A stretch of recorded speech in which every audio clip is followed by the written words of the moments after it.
मेरे चचा। तो चचा ने ये देखा, क्या हुआ? कहा वो मेरी माँ के लिए एक चादर लेने आया, मैं और कुछ मांगने नहीं आया, कुछ भी नहीं, पैसा मांगने नहीं आया, सिर्फ मेरी माँ के लिए एक चादर मांगने आया। कितना जमाना हो गया मेरी माँ ने अच्छी चादर नहीं पहनी, मेरी माँ ने अच्छा कपड़ा नहीं पहना, वही मैला कुचेला कपड़ा मेरी माँ पहनती, और माँ तो माँ है ना, मेरा दिल दुखता है, चचा एक चादर दे देना। वो चचा उठा और उसने जो मारना शुरू किया। कितने साल के बच्चे? इतना मारा, आखिर में एक पत्थर था वो लेके उसके सर पे पटक दिया। अब वो सर जख्मी हो गया, लहू लुहान हो गया, वो 8 साल के बच्चे का कपड़ा फट गया। वो बेचारा दौड़ता है कि चचा मत मारो, चचा मत मारो, चचा मत मारो, और चचा पीछे दौड़ दौड़ के मारता। जब बहुत दूर निकल गए, चचा भी दूर हो गए, इसने अपने कपड़े को देखा, पूरा कपड़ा फटा हुआ, अब बदन में से खून निकलता, सर फट गया, वहां से खून निकलता। अब वो बेचारा लड़का भाग रहा है कि मेरे को बचा लो भाई, मेरे को बचा लो, मैं छोटा बच्चा, मैं यतीम बच्चा, मेरे को बचा लो। अब रास्ते में कोई मिला, उसने कहा क्या हुआ? 8 साल के बच्चे को पूछा क्या हुआ? आपका एक्सीडेंट हो गया, ये क्या है? तो कहा वो मेरे को चचा ने बहुत मारा। कहा क्यों मारा चचा ने? कहा मेरी माँ के लिए एक चादर मांगने गया, उसमें मेरे कपड़े भी फाड़ डाले, मुझे कितना मारा, हाथ पे मारा, पाँव पे मारा, सर पे पत्थर मारा। अच्छा, जो आदमी मिले ना, उन्होंने कहा एक काम कर, चचा के पास मत जा, चादर मांगना है, मक्के में रहता है, चादर चाहिए, काबे के पास जा, मोहम्मद नाम के आदमी होंगे, वहां जाएगा तेरी मुराद पूरी हो जाएगी। बोलो सुभान अल्लाह। तो लड़का 8 साल का मार खाया हुआ था, कहा ना अब कहीं नहीं जाना। 8 साल का लड़का क्या बोलता? अब मुझे कहीं नहीं जाना, पहले मेरी माँ के पास जाना, मेरी माँ से पूछ के करूंगा, बाकी अब मेरे माँ के पास जाना। ये कहकर वो लड़का, 8 साल का लड़का रोता रोता, हाथ में जख्म लगा, पाँव में जख्म लगा, पेट पे जख्म है, पीठ पे जख्म है, सर फटा हुआ।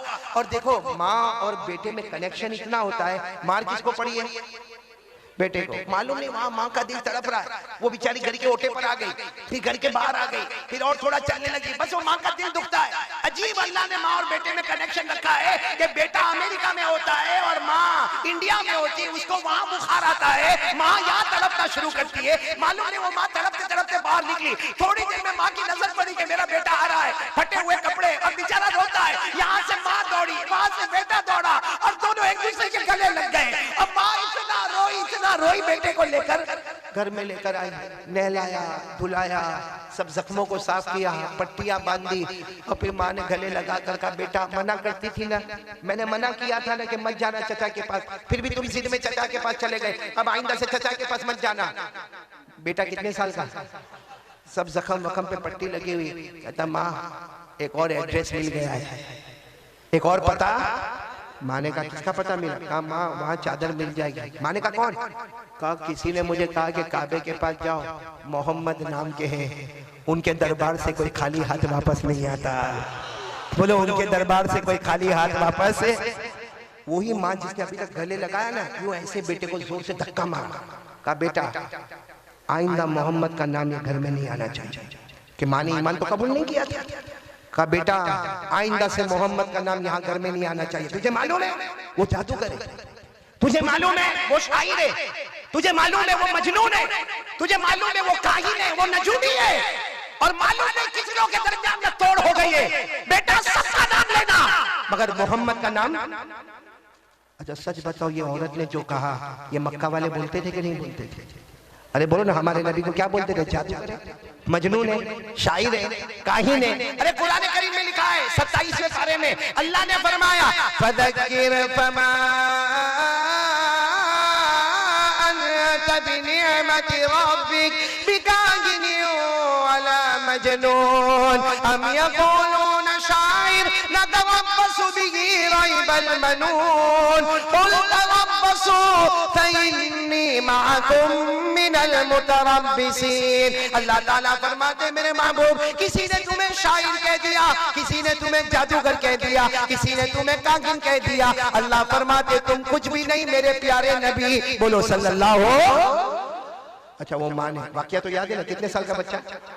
माँ ने धक्का मारा, कहा सबका नाम लेना घर में, अरे चचा का नाम भी ले लेना वापस घर में, लेकिन मोहम्मद का नाम।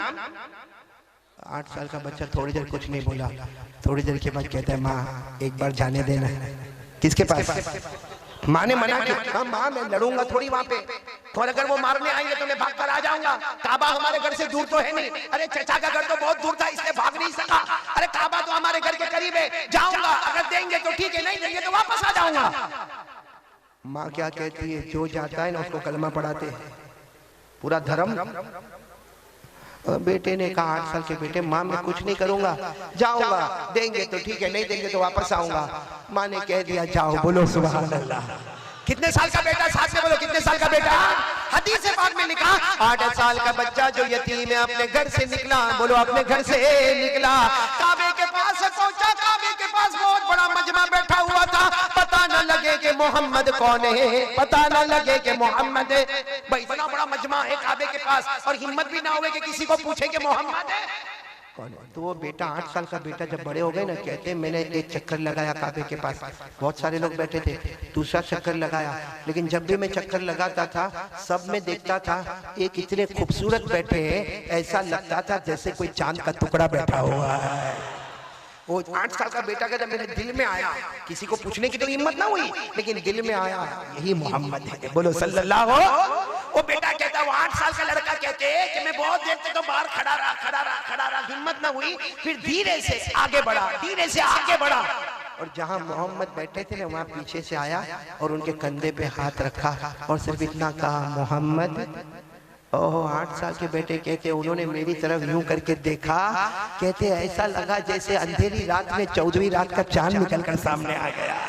तो 8 साल का बेटा कहता मुझे इतना खूबसूरत लगा। तो मैंने कहा 8 साल के बेटे कहते आप मोहम्मद है? कहते उन्होंने मेरी तरफ देखकर कहा मैं मोहम्मद हूँ, तुम कौन हो? तो 8 साल का बेटा कहता मैं कौन हूँ? मैं यतीम हूँ, मेरा अब्बा नहीं है, मैं यतीम हूँ। वो 8 साल का लड़का कहता मैंने सिर्फ इतना कहा मैं यतीम हूँ, हमारे नबी अपनी जगह से खड़े हो गए। बोलो सुभान अल्लाह। और कहते मुझे ऐसे कहा आजा मेरे गले लग जा। कहते वो भरे मजमे में मेरे नबी ने मुझे गले लगाया और रोते हुए कहा बेटा तू यतीम है? मैं भी यतीम था। तू यतीम है? मैं भी यतीम था। मुझे मालूम है यतीम को कितनी तकलीफ उठानी पड़ती है।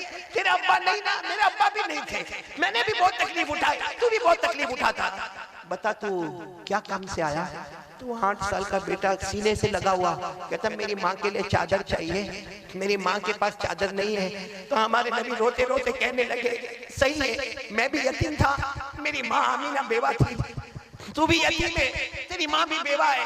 अब मुझे मालूम है यतीम पर क्या गुजरती है, मुझे मालूम है बेवा औरत पर क्या गुजरती है। ये कहकर हमारे नबी ने इतना प्यार किया कि वो 8 साल का बच्चा कहता अल्लाह की कसम किसी ने प्यार से कभी सर पे हाथ नहीं रखा, वो मोहम्मद ने मुझे गले लगा लिया। फिर हमारे नबी ने पूछा क्या चाहिए? तो बच्चे ने कहा मेरी अम्मा के लिए चादर चाहिए। अरे हमारे नबी चाहते तो कहते अबू बकर आओ, उमर आओ, उस्मान आओ, अली आओ, ये बच्चे के लिए चादर का इंतजाम करो। हमारे नबी ना हजरत अबू बकर को बुलाते, ना उमर को बुलाते, ना उस्मान को बुलाते, ना अली को बुलाते। हमारे नबी के बदन मुबारक पर, कंधे मुबारक पर जो चादर मुबारक है हमारे नबी वही उतारते और कहते जा बेटा ले जा, अपने हाथों से माँ को पहना देना। बोलो सुभान अल्लाह। अब मैं आपसे पूछता हूँ नबी के कपड़े से बढ़कर कोई कपड़ा होगा और नबी की चादर से बढ़कर कोई चादर होगी? आपने सुना नहीं होगा।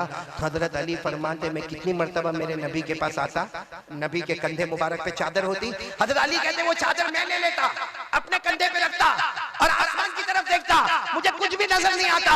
लेकिन हजरत अली फरमाते वही चादर मेरे नबी के कंधे पर होती थी, चादर नबी के कंधे पर होती थी और उसकी चमक आसमानों पे नजर आया करती थी। हमारे नबी, सच बोलो, हमारे नबी के कपड़े मुबारक से बढ़कर कोई कपड़ा? जो चादर का जिक्र अल्लाह करे वो चादर कितनी प्यारी होगी। बोलो सुभान अल्लाह। मेरे साथ में पढ़ो ना, अल्लाह ने चादर मुबारक का जिक्र फरमाया या अय्युहल मुज़म्मिल या अय्युहल मुद्दस्सिर क़ुम फ़अन्ज़िर व रब्बक फकब्बिर व थियाबक फताहिर। थियाबक का तर्जुमा हमारे नबी के कपड़े मुबारक। जिक्र कहाँ पे आ रहा है? कुरान में। अच्छा हमारे नबी ने सच बताओ कोई धर्म की बात की? अरे बोलो ना, कोई धर्म की बात की? अखलाक बताए, ले जा बेटा चादर ले जा, अपने हाथों से माँ को उड़ा देना। अभी 8 साल का बेटा चादर लेके दौड़ रहा। अरे बहुत करीब में घर था, जैसे घर के करीब पहुंचा तो माँ तो ओटे पर ही खड़ी थी, बाहर ही खड़ी थी। माँ ने पहला सवाल क्या हुआ बेटा, क्या हुआ? धर्म की बात हुई? और 8 साल का बेटा रोकर कहने लगा माँ किसी ने मक्के में मुझे प्यार नहीं किया जितना मोहम्मद ने मुझे प्यार किया। और कहा माँ तुझे मालूम है तू भी कभी कभी मुझे गले लगाती है ना माँ, कभी तू मेरी पेशानी चूमती है ना माँ, कभी तू मेरा गाल चूमती है ना। मोहम्मद ने भी मुझे गले लगाया, मेरी पेशानी को चूमा, मेरे गालों को चूमा, लेकिन माँ देख मेरे गालों से खुशबू आ रही है, बोलो सुभान अल्लाह, मेरी पेशानी से खुशबू आ रही है। और माँ उन्होंने गले लगाया, इतना अच्छा लगा मुझे, इतना अच्छा लगा। माँ किसी ने मक्के में मुझे प्यार नहीं किया, सब मुझे कहते यतीम है, यतीम है, यतीम है। मोहम्मद ने मुझे कहा तू यतीम तो मैं भी यतीम था, तेरी माँ बेवा तो मेरी माँ भी बेवा। और माँ ये चादर दी और कहा कि अपनी माँ को पहना देना। ये कहकर 8 साल के बच्चे ने, बोलो सुभान अल्लाह, 8 साल के बच्चे ने चादर मुबारक ली और अपने माँ के कंधों पे रखा। जैसे माँ के कंधे पे रखा, माँ ने जोर से चीख मारी, मेरा प्यारा बेटा, और मेरा प्यारा बेटा। तो 8 साल के बच्चे ने कहा अम्मा क्या हुआ? कहा ले चल, मुझे भी ले चल, ले चल, उसी मोहम्मद के हाथ पर ले चल, तू भी ईमान कबूल कर ले, मैं भी ईमान कबूल कर लेते हैं। चल उसी मोहम्मद के हाथ में लेकर चल, तू भी ईमान कबूल करेगा, मैं भी ईमान कबूल करूंगी। मेरे दोस्तों ये हमारा इस्लाम है, ये हमारे नबी है, ये हमारे रसूल है, जो यतीमों के सहारा बनते हैं, किसी को तकलीफ नहीं होने देते। और हमने आज तक कितनों को सताया मेरे प्यारों, कितनों का कर्ज दबा के रखा, कितनों की जमीनें दबा के रखी। हमारे दिल में कितना जलन है, सही में हमारे दिल में। मैं आज कलकत्ता में खुलकर कहता हूँ, इस वक्त भी हिंदुस्तान के जो हालात है उसमें मैं खुलकर कहता, अल्लाह की कसम हमको गैरों से वो नुकसान नहीं पहुंचता है जो अपनों से नुकसान पहुंचता है। आज हमारे दिल में जलन है, जलन। सच बताता हूँ मेरे प्यारों, एक ही गांव में रहने वाला, एक साथ में सलाम करने वाला, एक साथ में कमाने वाला, एक ही गांव में अपने बीवी बच्चों को रखने वाला, लेकिन एक के घर में कलर लगता होगा, दूसरे को रात को नींद नहीं आती, नींद नहीं आती, उसको परेशान है। हालांकि सामने मिलेगा ना, अस्सलाम वालेकुम, वालेकुम अस्सलाम, आप कैसे हो, तुम्हारी तबीयत कैसी है, तुम्हारा बच्चा कैसा है। अब मेरे दोस्तों अंदर से जलन दिल में। आज किसी का नुकसान होता है, ये सुनो, आज किसी का नुकसान होता है ना, आकर कहेगा भाई तेरा नुकसान हुआ, मेरे को बहुत दुख हुआ, और घर में जाके अपने बीवी को बोलेगा गया था देखने, आधी दुकान जली, पूरी जल जाती तो अच्छा होता। सच बोलो, ऐसा हो रहा है कि नहीं हो रहा है? क्या हमारे दिल है ये काले काले दिल? इसलिए आज से कौन कौन तैयारी कर रहा है भाई हमारे नबी के तरीके पर, अखलाक जो हमारे नबी के थे उन्हीं अखलाक पे हम भी आगे बढ़ेंगे। कौन कौन तैयार है? हाथ ऊपर करें और साथ में बोले मुस्तफा का दामन। बोल दो हमारे नबी से बढ़कर कोई नबी, हमारे आका से बढ़कर कोई आका। कितनी बातें हो गई, एक बात तो ला इलाहा, नंबर 2 मुस्तफा का दामन। देखो आज हिंदुस्तान में ये 3 काम बहुत जरूरी है। इसलिए ये वाकया जो मैंने सुनाया, ये वाकया बताता है कि हमारा इस्लाम और हमारा ईमान तलवार के जोर पे नहीं, साथ में बोलो ना, हमारा ईमान तलवार के जोर पे, हमारा ईमान हथियारों के जोर पे, हमारा ईमान चाकुओं के जोर पे। जो लोग कहते हैं वो गलत है। अगर हमारा ईमान आगे बढ़ा है तो हमारे नबी के मुबारक अखलाक से आगे बढ़ा है। अल्लाह ताला वही अखलाक हमको भी नसीब फरमाए। मैं सोचता हूँ आखिरी बात बोलो, आप लोग थक गए होंगे ना? नहीं थके? मैं तो थका कि नहीं थका? कितनी देर हो गई मौलाना उस्मान मेरे को बोलते बोलते? 1.5 घंटा हो गया। हालांकि आज मैं सोच के आया था कि 1 घंटा ही बोलूंगा, क्योंकि 17 तारीख को वापस कलकत्ता में आने का है, तो 1 घंटा वहां बोलूंगा, 1 घंटा यहाँ बोलूंगा, 1.5 घंटा हो गया। और मेरे ख्याल से अभी बोलूंगा तो और 1 घंटा निकल जाएगा। चलेगा ना आपको? ये कौन सा साउंड? खड़ाई, खड़ाई मेरे को याद करना पड़ेगा। खड़ाई माशाल्लाह बहुत अच्छे लोग हैं, लेकिन मैं एक बात खड़ाई में देख रहा हूँ कि बहुत आपको आवाज देनी पड़ती है तो आप लोग बोलते हो। कोई घर में बीवी का टेंशन, भाई तू बहुत जोर से बोला, शादी हो गई इसलिए बोला। देखा उसको, देखा बीवी का टेंशन नहीं, हमको पूछ कैसा दुखी है। जिसको बीवी का टेंशन है ना, अशरफुल तेरे जैसे, तू चेहरे से दुखी लगता है, और तेरे से ज्यादा दुखी वो मुख्तार दिखता है। इतना सताया मेरे को रास्ते में, पूरे रास्ते में इतना सताया। ये इस आदमी को पहचानते हो आप लोग, मुख्तार को? इसने जब मेरे को वहाँ सूरत में आके यहाँ पे खड़ाई आने की दावत दी तो मुझे कहा कि मौलाना कोई घबराने की बात नहीं है, अपन ऐसा एयरपोर्ट पे उतरेंगे, खाना खाएंगे और 2 घंटे में खड़ाई पहुंच जाएंगे। 2 घंटे में खड़ाई पहुंचे, 5.5 घंटे में पहुंचे, जिसमें 30 घंटे में तो हमारा पूरा खाना हजम हो गया। 30 किलोमीटर जो ऊपर नीचे जो हुए। भाई ऐसा झूठ बोल के मेरे को लेकर आया, लेकिन चलो अच्छा है, आ तो गई यहाँ पर। मतलब आपको कोई बीवी का टेंशन तो भाई तू क्या को घड़ी घड़ी ना बोलता है? पहले तो शादी तो कर, तो तुझे पता चले कि कैसे मौत के कुएं से हम लोग भी गुजर रहे हैं। देखो सब हंस रहे हैं। वो मालूम है आपको, मालूम है एक बीवी थी, सुनो सुनो भाई, कहाँ से आवाज आ रही है?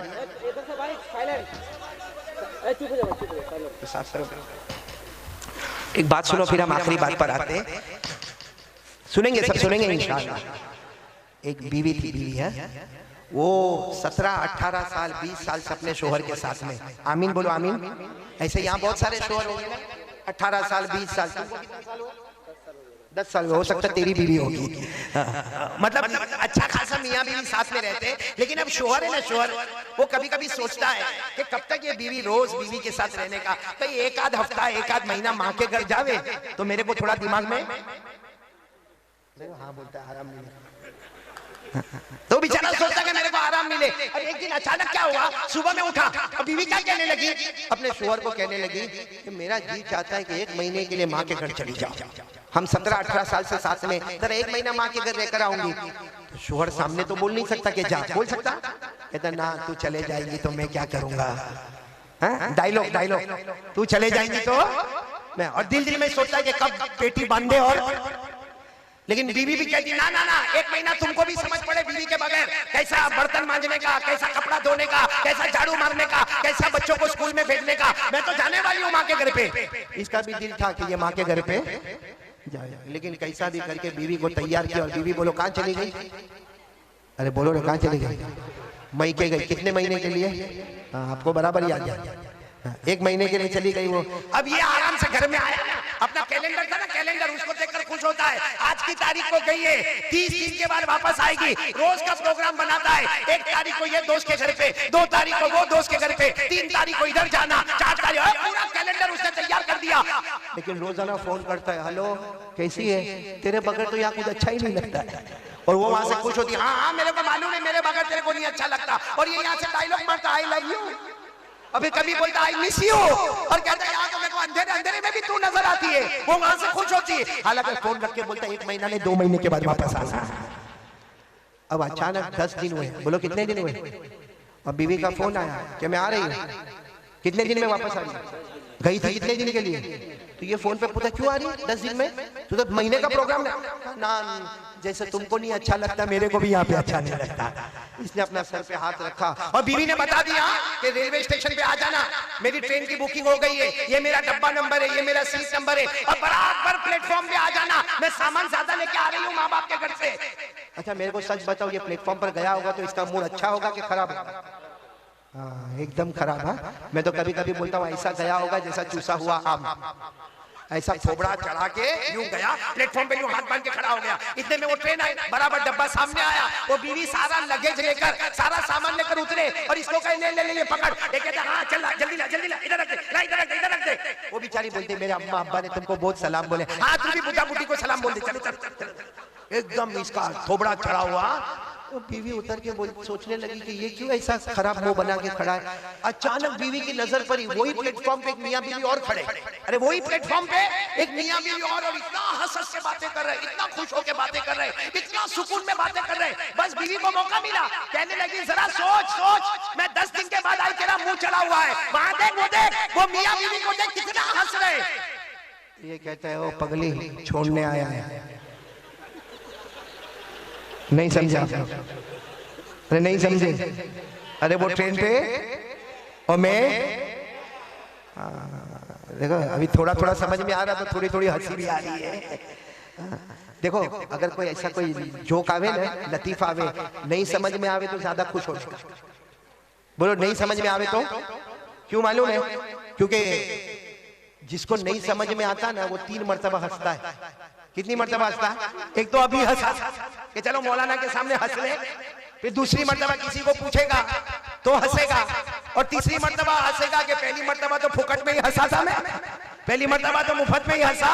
तो जिसको नहीं समझ में आवे अच्छा 3 मरतबा हंसेगा। लेकिन हमारी बात पर आ जाओ, मैं आखिरी बात पर आ रहा हूँ, पूरा मजमा साथ में बोलेगा, फिर 1 मरतबा ला इलाहा, और दूसरी बात बोलो मुस्तफा का दामन। ये आखिरी बात पे आ रहा हूँ, सब सुनेंगे इंशाअल्लाह। नहीं मैं इसलिए कि ये बात बहुत सेंसिटिव है, बहुत दिल को लगने वाली बात है, इसीलिए मैंने थोड़ा दिमाग फ्रेश किया आपका। सब सुनेंगे, बोलो सुनेंगे इंशाअल्लाह। एक बात मैं आपको बताऊं, एक ये वाकया सुनना। एक आदमी मुल्क शाम में रहता है, भाई क्या हुआ, आप लोग किसको हाथ कर रहे हैं? खैर उसको चलने दो अपना, हम बात बहुत जल्दी खत्म करेंगे। और आप बोलो तो अभी खत्म कर दो अभी। सुनेंगे, सब सुनेंगे, 5-10 मिनट 5-10 सुनेंगे नहीं इंशाअल्लाह। एक आदमी मुल्क शाम में, बोलो कहां पर मुल्क है? ये सुनना बहुत प्यारा वाकया है। एक आदमी मुल्क शाम में, शाम यानी सीरिया, जिसको आज हम लोग क्या बोलते हैं, सीरिया। उस जमाने में एक आदमी मुल्क शाम में इतना नुकसान, कारोबार का इतना नुकसान और कर्जे में इतना डूबा कि खाने के लाले पड़ गए। लोगों को कर्जा कहां से चुकाए? कहां पर रहने वाला वो आदमी मुल्क शाम में, सीरिया में रहने वाला, वो सफर करके मदीना आया। उस वक्त मदीने में अमीरुल मोमिनीन, खलीफतुल मुस्लिमीन हजरत अबू बकर रज़ी अल्लाह ताला। बोलो कौन है अमीर, कौन है हजरत?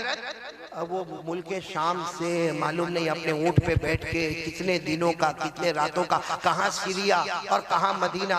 लेकिन वो आदमी आए, हजरत अबू बकर के दरवाजे पर गए और हजरत अबू बकर का दरवाजा खिटखिटाया। इसी को उस वक्त सारे मुसलमानों के बादशाह कौन थे? हजरत अबू बकर। तो दरवाजा खिटखिटाया, हजरत अबू बकर रज़ी अल्लाह ताला अन्हु दरवाजे पर आए तो उन्होंने कहा कि मैं कलमा पढ़ने वाला एक मुसलमान हूँ, मैं मुस्तफा का गुलाम हूँ, लेकिन मामला ऐसा है कि मैं शाम सीरिया से आया हूँ और बहुत नुकसान हो गया, कारोबार में बहुत नुकसान हो गया, कर्जे में डूब गया, मेरे बीवी बच्चों के खाने के लाले पड़े। अब मैं शाम से मदीना आया, अबू बकर मेरी कोई मदद कर दो, कुछ मेरे को दे दो, मैं कर्जा चुका दूं, नया कारोबार शुरू कर दूं। मैं भिखारी नहीं, भीख मांगने नहीं आया, सिर्फ अपने हालात में मजबूर होकर मैं आया। हजरत अबू बकर ने फरमाया आओ अंदर आओ।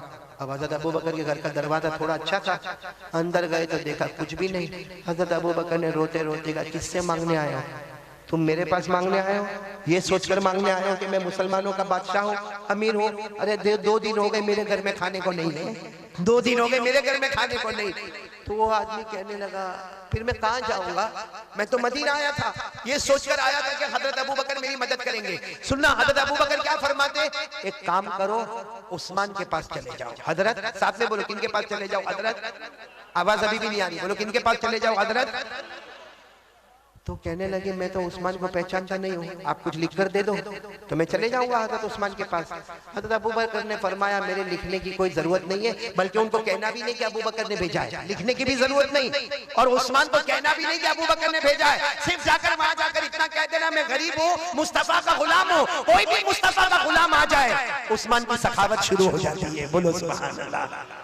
तो इन्होंने कहा लेकिन मेरे को तो बहुत बड़ी रकम चाहिए। सुनो इन्होंने क्या कहा, मुझे तो बहुत बड़ी रकम चाहिए। क्यों बड़ी रकम चाहिए मेरे को? इसलिए कि मेरे को कर्जा भी अदा करना है, नया कारोबार भी शुरू करना। अरे कुर्बान जाओ, हजरत अबू बकर ने फरमाया कितनी भी बड़ी रकम चाहिए उस्मान के पास चले जाओ, रकम का जिक्र मत करना और मुझे कुछ लिखने की भी जरूरत नहीं, और ये भी मत कहना कि अबू बकर ने भेजा है। आप चले जाओ, जहां तुम्हारी सोच खत्म होती है हजरत उस्मान की सखावत शुरू हो जाती है। बोलो सुभान अल्लाह। अब वो आदमी गए, बोलो किनके पास जा रहे हैं? ये सीरिया वाले किनके पास जा रहे हैं? हजरत। सब हजरत उस्मान के पास जाकर क्या टेंशन हुआ मालूम है? जब घर के बाहर गए तो देखा कि हजरत उस्मान तो घर में अपने बच्चों को डांट रहे, और बच्चों को क्या कह रहे? अरे मेरे बच्चों तुम दूध भी पीते हो, उसमें शहद भी मिलाते हो, दूध का खर्च अलग होता है, शहद का खर्च अलग होता है, अरे खर्चा इतना करोगे तो कैसा चलेगा? अब ये बाहर खड़े खड़े सोचने लगे मुझे तो उस्मान के पास भेजा और ये तो अपने बच्चों के साथ में डांट रहे, और किसके वास्ते डांट रहे? दूध के वास्ते डांट रहे, शहद के वास्ते डांट रहे। लेकिन इन्होंने हिम्मत की, हजरत उस्मान का दरवाजा खिटखिटाया। भाई सब सुनना, जैसे हजरत उस्मान ने दरवाजा खोला कहा क्या हुआ? इन्होंने कहा अस्सलाम वालेकुम, मैं सीरिया का रहने वाला, मुल्क शाम का रहने वाला, कर्जे में डूबा हुआ हूँ और मेरे पास खाने को कुछ नहीं है और मैं नया कारोबार शुरू करना चाहता, मैं भिखारी बनकर नहीं आया, लेकिन आप मेरी मदद कर दोगे तो बहुत अच्छा होगा। हजरत उस्मान ने कहा आओ मेरे घर में आओ। घर में बिठाया और बिठाने के बाद कहा अपने बेटे को कहा अरे एक बेटे को कहा जरा दूध का प्याला लेकर आओ, दूसरे बेटे को कहा शहद लेकर आओ, तीसरे बेटे को कहा कि खजूर लेकर आओ। ये सोचने लगे कि अपने बेटे को डांट रहे थे, मेरे को दूध शहद भी दे रहे और खजूर भी दे रहे। अब सुनना, हजरत उस्मान रज़ी अल्लाह ताला अन्हु ने थोड़ी देर में एक ऊंट तैयार किया और ऊंट पर इतना सामान, कपड़े, बर्तन, अनाज, गल्ला और साथ में 6000 दिरहम दिए। कितने दिरहम दिए? तो इनकी जबान से निकला कि मेरे को तो 3000 की जरूरत थी, 3000 दीनार की जरूरत थी, आपने तो 6000 दीनार दे दिए। तो हजरत उस्मान ने कहा जाओ लेकर जाओ, आइंदा जरूरत पड़े तो वापस उस्मान के पास आ जाना। अब मुझे जो बात बतानी वो सुनो, मैंने ये वाकया क्यों सुनाया? जब वो जाने लगे तो हजरत उस्मान ने कहा कि जा रहे हो? तो उन्होंने कहा बहुत बहुत शुक्रिया, मेरे को तो मिल गया, कपड़े भी मिल गए, बर्तन भी मिल गया, अनाज भी मिल गया, सवारी भी मिल गई, और मेरे को 6000 दीनार भी मिल गए, मेरे को तो सब मिल गया, मैं जा रहा हूँ और आपका बहुत बहुत शुक्रिया। तो हज़रत उस्मान कहते मेरा शुक्रिया मत अदा करो, अबू बकर का शुक्रिया अदा करो जिन्होंने तुम्हें यहाँ भेजा है। तो उन्होंने कहा मैंने तो आपको कहा भी नहीं कि हज़रत अबू बकर ने भेजा है, आपको कैसे मालूम? हज़रत उस्मान ने कहा हम मुस्तफ़ा के गुलाम हैं, इन आंखों से कम देखते हैं, इन आंखों से ज्यादा देखते हैं, हम इन आंखों से बसारत से कम देखते हैं, हम दिल की आंखों से देखते हैं कि कौन क्या सरमाया लेकर आता है। खैर अच्छा मेरे को बताओ ऐसी सखावत आज कोई करे? अरे बोलो ना, हमारे खड़ई में कोई करे? अरे कोई करे ऐसा? ऑल ओवर इंडिया में जाओ कोई ऐसी सखावत करे? नहीं करे। लेकिन एक बात आपको बताऊं, ये उस्मान इतनी बड़ी सखावत करने के बाद जब हजरत अबू बकर रज़ी अल्लाह ताला अन्हु का इंतकाल हो गया, अमीरुल मोमिनीन कौन बन गए? हजरत उमर। हजरत उमर रज़ी अल्लाह ताला अन्हु शहीद हो गए, उनके बाद में अमीरुल मोमिनीन कौन बने? बहुत पैसा, बहुत माल दौलत। अरे जब हजरत अबू बकर के जमाने में हजरत उस्मान के पास इतना माल और दौलत था, अब तो हजरत उस्मान खुद अमीरुल मोमिनीन बने हैं, सारा बैतुल माल इनके पास में है, सारी जमीन की दौलत इनके पास में है। लेकिन यही हजरत उस्मान है, पूरा मजमा सुन लो, रात के सन्नाटे में कब्रिस्तान जाते थे। बोलो कहां पर जाते थे? और जाके इतना रोते थे, इतना रोते थे, आपकी दाढ़ी मुबारक से आंसू के कतरे टपकते थे। और एक दिन नहीं, हर रात को जब पूरे मदीने में सन्नाटा हो गया, हजरत उस्मान चुपचाप अपने घर से निकलते, कब्रिस्तान जाते और कब्रिस्तान में दाखिल होकर इतना रोते, इतना रोते, इतना रोते कि आपकी दाढ़ी मुबारक से आंसू के कतरे टपकते। एक मर्तबा तो किसी ने कब्रिस्तान में उनको पूछा, क्या उस्मान आपके सामने जन्नत का तज़किरा आता है, आप इतना नहीं रोते? आपके सामने जहन्नम का हौलनाक आता है, आप इतना नहीं रोते, लेकिन कब्रिस्तान में आके आप क्यों रोते? ए सुनो, पूरा मजमा सुनो। हज़रत उस्मान रोए और रोते रोते फरमाया, मैंने मेरे नबी सल्लल्लाहु अलैहि वसल्लम को कहते हुए सुना कि कब्र आखिरत की मंजिलों में पहली मंजिल है। बोलो कब्र आखिरत की मंजिलों में। और हज़रत उस्मान ने रोते रोते कहा, मेरे नबी ने फरमाया कोई इसमें बच गया, हर मंजिल में बच गया, लेकिन कोई इसमें पकड़ा गया, हर मंजिल में पकड़ाता जाएगा, हर मंजिल में पकड़ाता जाएगा। मेरे प्यारों, ये पूरी बात हदीस पाक में, बोलो ये पूरी बात कहां पर है? मैं आपको हदीस सुनाता हूं। काना उस्मान रज़ियल्लाहु ताला अन्हु इज़ा वक़फ़ अला क़ब्र बका हत्ता तबुल्ल लिहयतुहु फक़ील लहु तज़कुरुल जन्नत वन नार फला तबकी व तबकी मिन हाज़ा फ़क़ाल उस्मान रज़ियल्लाहु ताला अन्हु समिअतु रसूलल्लाहि सल्लल्लाहु अलैहि वसल्लम यक़ूल इन्नल क़ब्र अव्वलु मंज़िलिन मिन मनाज़िल आखिरा फ़इन नजा मिन्हु फमा बादहु अयसरु मिन्हु व इन लम यंजु मिन्हु फमा बादहु अशद्दु मिन। हज़रत उस्मान फरमाते, मेरे नबी ने फरमाया क़ब्र आखिरत की मंजिलों में पहली मंजिल। पूरा मजमा बोले जो इसमें बच गया, बोलो जो इसमें बच गया वो कयामत की हर मंजिल में, और जो इसमें पकड़ा गया। चलो कौन कौन चाहता है कि कब्र में बचना है अल्लाह के अज़ाब से? बस आखिरी बात, कब्र में जाना है कि नहीं जाना? नहीं, पूरा मजमा बोले भाई जाना कि नहीं जाना?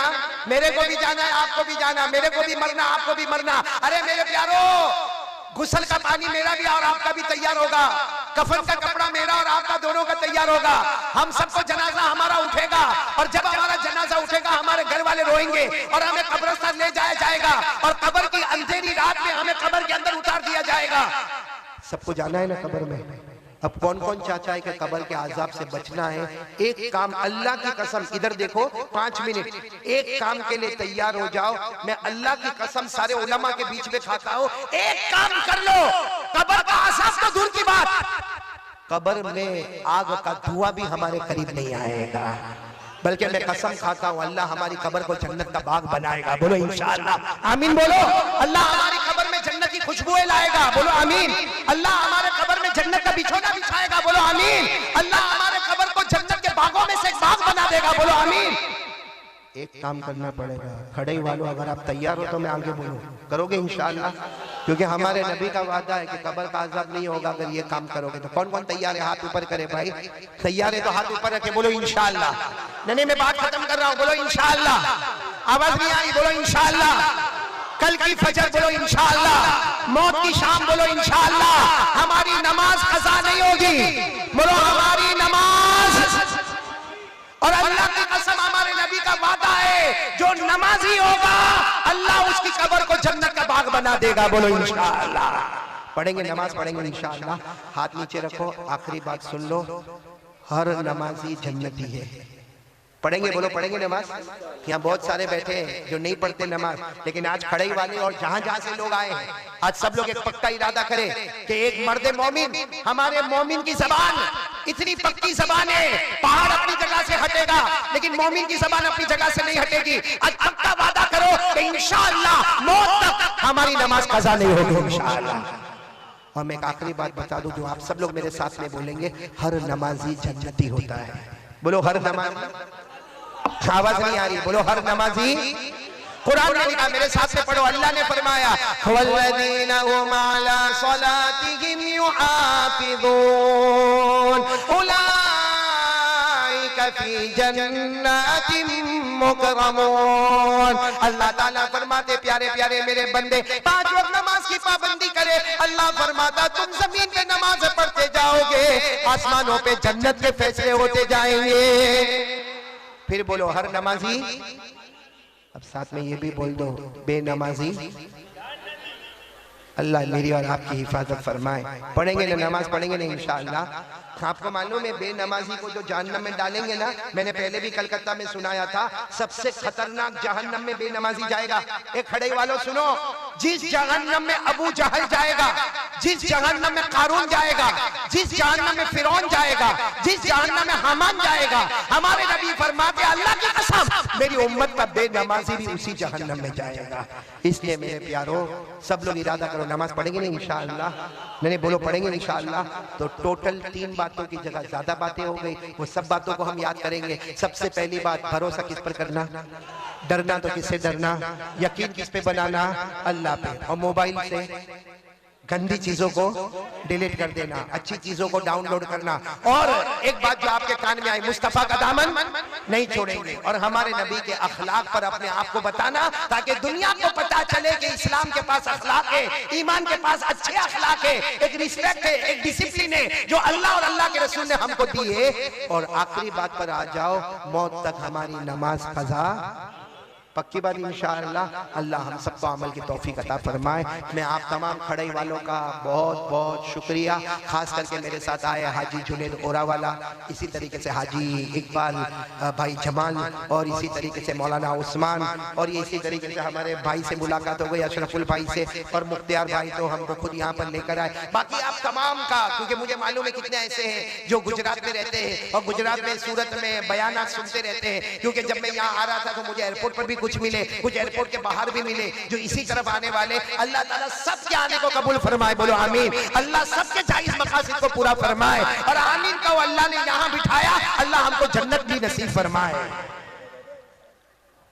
मेरे प्यारों अल्हम्दुलिल्लाह यहाँ पे बहुत सारे उलमा हैं, मैं उन तमाम उलमा का शुक्रिया अदा करना चाहता हूँ। सबसे पहले तो हजरत मौलाना हबीबुर रहमान कासमी साहब, हजरत हाफिज पीरुद्दीन साहब, हजरत कारी अशफाक साहब, हजरत मौलाना अनीसुर रहमान साहब, हजरत मौलाना असदुल्ला साहब, हजरत मौलाना नजरुल इस्लाम, हजरत हाफिज विलायत साहब, हजरत मौलाना हुमैदुल्लाह साहब, हजरत मौलाना अयाज अहमद साहब, हाफिज हाशिम साहब, इन तमाम से का, और भी जितने उलमा जिनके नाम इस पर्चे पर नहीं आए होंगे, लेकिन हम दिलो जान से तमाम उलमा का, हाफिजों का, कारियों का, और तमाम गाँव वालों का, और तमाम ये इंतजाम करने वालों का, और इतना बेहतरीन इंतजाम करने वालों का मैं तमाम का दिलो जान से शुक्रिया अदा करता हूं। और मैं कोई दुआ नहीं, सिर्फ एक ही दुआ देता हूं कि अल्लाह ने यहां जमा किया, अल्लाह हमको मौत के वक्त कलमा नसीब फरमाए, और अल्लाह हमारी कब्र को जन्नत का बाग बनाए, अल्लाह हमको नमाजी बनाए, और अल्लाह हमको जन्नत में आला मकाम अता फरमाए, अल्लाह हमारे बीमारों को शिफा अता फरमाए, अल्लाह हमारे मरहूमिन मरहूमात की करवट करवट मग़फ़िरत फरमाए। और एक ऐलान और भी लिखा है कि दरखास्त है कि हमारी खड़े की जामा मस्जिद की तामीरी काम अभी अधूरा है। तो मेरे प्यारों, ये तो बहुत अजीब और बहुत अच्छी बात है कि आज इतना बड़ा मजमा भी जमा है और हमारी यहाँ की जामा मस्जिद का काम चल रहा है। तो मैं तो चाहता हूँ माशाअल्लाह ये पूरा मजमा है, चारों तरफ लोग रुमाल लेकर खड़े होंगे, हमको अपने गांव की मस्जिद में देना है। अरे मेरे प्यारो, एक बात मैं आपको बताऊं, बस मेरे को 5 मिनट दे दो, सब दोगे ना इंशाअल्लाह? जामा मस्जिद में चंदा करोगे ना इंशाअल्लाह? दोगे ना? और यहाँ के जिम्मेदार आपसे मांगेंगे, चारों तरफ रुमाल लेकर फेरेंगे और आपके दरमियान में आएंगे। आप लोग जितना हो सके दो। मेरी सिर्फ एक बात समझ लो, कुरान करीम में लिखा जो अल्लाह के घर में देता है, साथ में बोलो जो अल्लाह के घर में, कुरान क्या कहता है मालूम? एक दे दे 10 मिलेगा। कितना दे दे? इधर देखो, कितना दे दे कितना मिलेगा? तो कुरान में लिखा मन जाअ बिल हसनति फलहु अशरु अम्सालिहा। आपको मालूम है फिर ये कानून बदल गया। अल्लाह ने फरमाया ना, ये तो मेरा आखिरी नबी का उम्मती है, एक देगा, हम 10 देने वाले, अब 10 कैंसल, अब 70 देने वाले। कितना देने वाले? 70। फिर कानून बदला, अरे आखिरी नबी का उम्मती एक देगा, हम 700 देने वाले। कितना देने वाले? और आखिर में क्या कानून आ गया?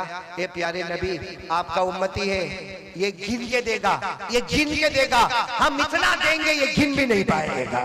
तो मेरे प्यारों, ये रोजी का दरवाजा खुला हुआ है, जन्नत का दरवाजा खुला हुआ है। ये लोग रुमाल लेके आपके दरमियान में आ गए हैं, सिर्फ एक तरफ से आए हैं। मैं चाहता हूँ दूसरे तरफ में भी आ जाए, तीसरे तरफ में भी आ जाए, चौथे तरफ में भी आ जाए, और आप लोगों से जितना हो सके, और अगर कोई बड़ी रकम देकर यहाँ लिखवाना चाहे तो अभी खड़ा हो जाए, हम दिलो जान से उसके लिए दुआ करेंगे। वो दुनिया में अल्लाह का घर बनाएगा, अल्लाह जन्नत में उसका महल बना के देगा।